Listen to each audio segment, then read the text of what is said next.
सकल हिंदू समाज व हिंदुत्व संघटनेच्या वतीनं जिल्हा पोलीस प्रमुख साहेबांची आज आम्ही भेट घेतली।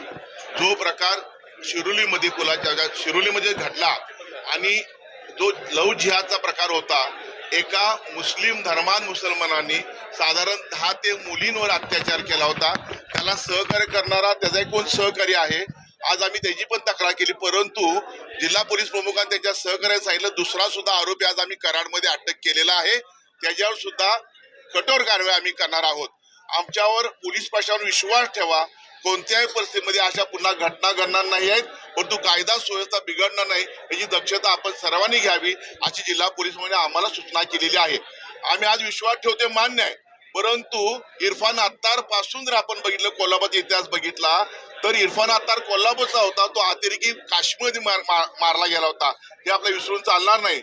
अनेकांनी चांगल्या सूचना केलेल्या आहेत, मग लॉजिंग असून देत, मीटिंग पॉइंट असून देत, सिम कार्ड असून देत, अनेक चांगल्या सूचना केल्या की भविष्यामध्ये कुठल्याही हिंदू मुलीला कोणी अत्याचार करू नये, कोणी फसवू नये, आणि जर कोण अशा पद्धतीने लव जिहादच्या माध्यमातून प्रकार करत असेल आणि त्याला कोण सहकार्य करत असेल, कोण पैसा पुरवतोय, कोण नेत्याच्या मागे आहे, याचा शेवटपर्यंत तपास करा आणि कोणत्या परिस्थितीमध्ये हे थांबलं पाहिजे अशी भूमिका सर्वांनी मांडलेली आहे। जिल्हा पोलीस म्हणून आम्हाला आश्वासन दिले, कोणत्याही परिस्थितीत कुठल्याही दबावाला बळी न पडता याच्यावर कठोर कारवाई करू असं आम्हाला आश्वासन दिलेलं आहे। त्या दुसऱ्या संशयिताला कोणी आश्रय नेमका दिला होता, काही त्याची माहिती नाही, अजून त्यांचा तपास सुरू आहे। आज त्याने असं सांगितलंय त्याच्यावर सुद्धा कदाचित आज 2 गुन्हे दाखल होतील। आज एक महिला आली होती, तिच्यावर सुद्धा अन्याय झाला, त्या महिलेने स्पष्ट तिथं मीटिंग मध्ये सांगितलं की माझ्यावर सुद्धा अजून धमक्या येत आहेत। कोण देतंय? ही धर्मान लोक देत आहेत।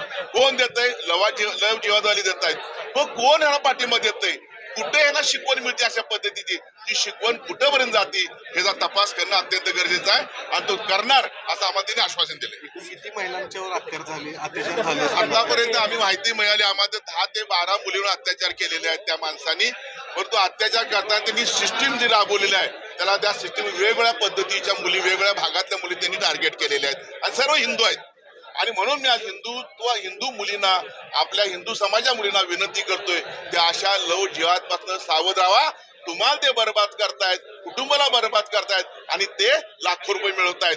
आणि जर अशा पद्धतीने तुम्हाला कोण त्रास देत असेल, तुमच्या अत्याचार करत असेल, भीती घालत असेल, तर आमच्याकडे तुम्ही कुठल्याही परिस्थितीमध्ये कधी आमच्याकडे आणि आपलं मन मोकळं करा।